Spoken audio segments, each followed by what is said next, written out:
Donc là, je regarde le film Le Battant d'Alain Delon de 1982.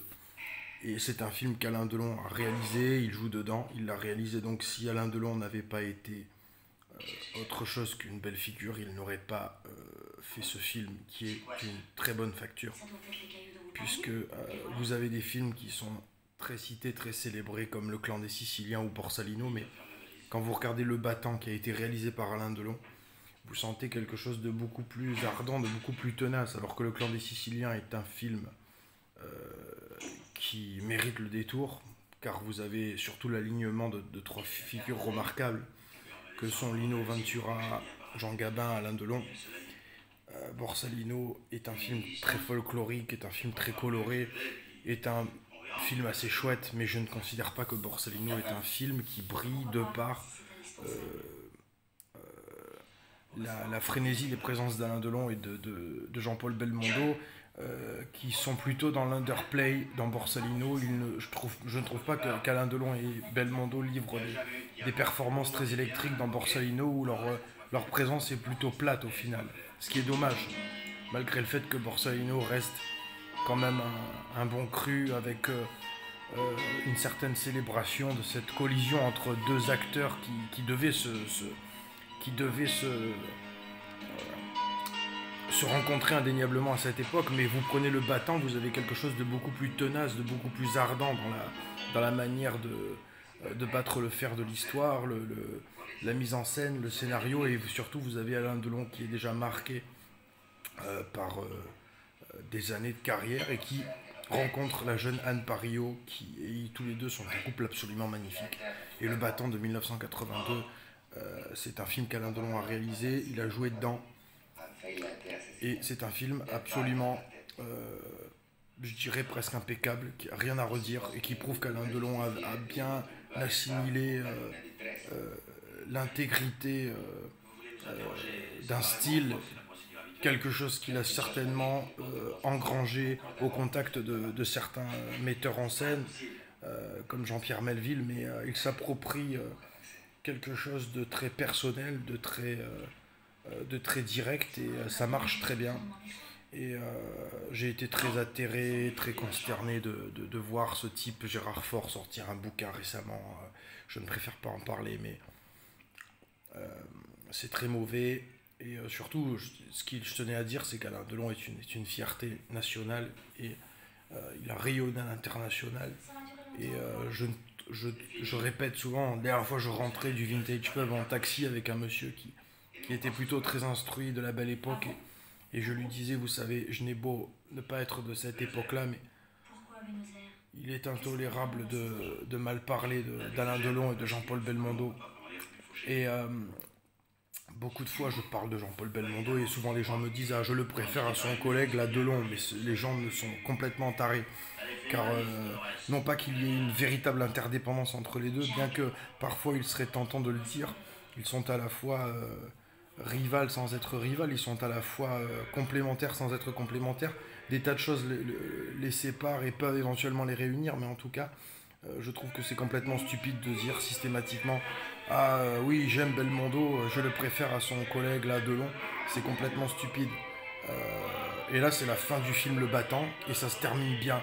J'étais vraiment amoureux d'elle, mais je ne lui dirai jamais qu'en réalité, les diamants se trouvaient à la poste centrale de Rio. Voilà.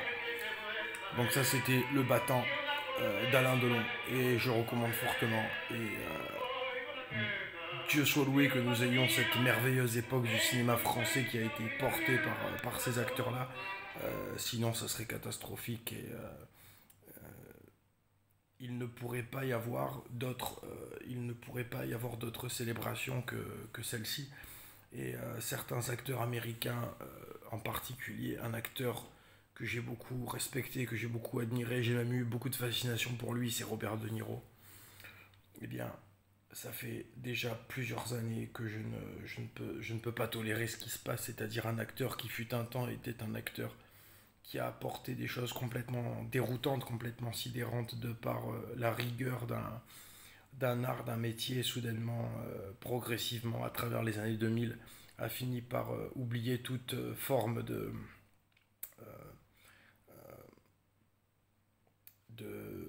d'austérité. C'est aussi cette austérité qu'Alain Delon porte, et le fait qu'il ne soit pas revenu sur les écrans, c'est aussi cette espèce de difficulté, d'angoisse savamment enfouie, car il préfère rester en retrait. Et là, vous avez un acteur comme Robert De Niro qui n'a eu de cesse que de s'auto-caricaturer tout en faisant énormément d'argent.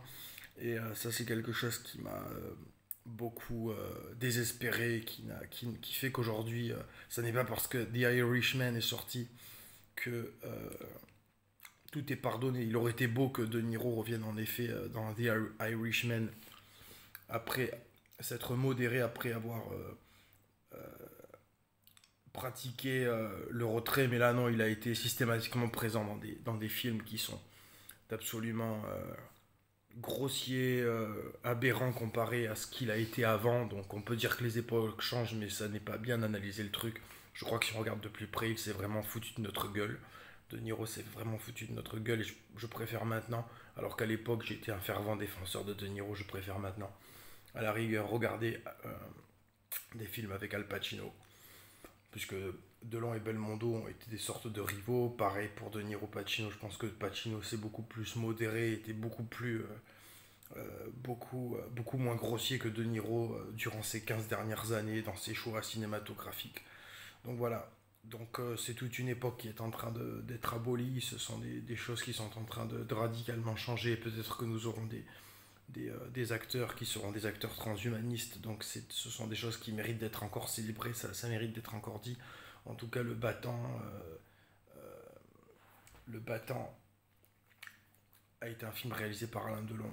Et c'est une preuve incontestable de ce qu'Alain Delon a engrangé, de ce qu'il a voulu porter à l'écran. Et c'est quelque chose qui vient prouver que vous aviez vraiment quelque chose de l'ordre de la parfaite intégrité d'un acteur qui ne pouvait que proposer un film à la fois tendu, mais à la fois passionné.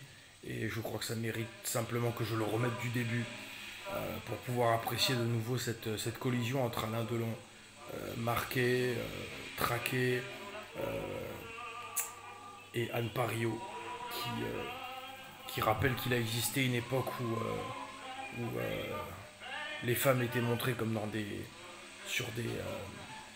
comme avec la propreté de certains grands tableaux, et ça c'est une chose qui mérite d'être soulignée, d'être surlignée.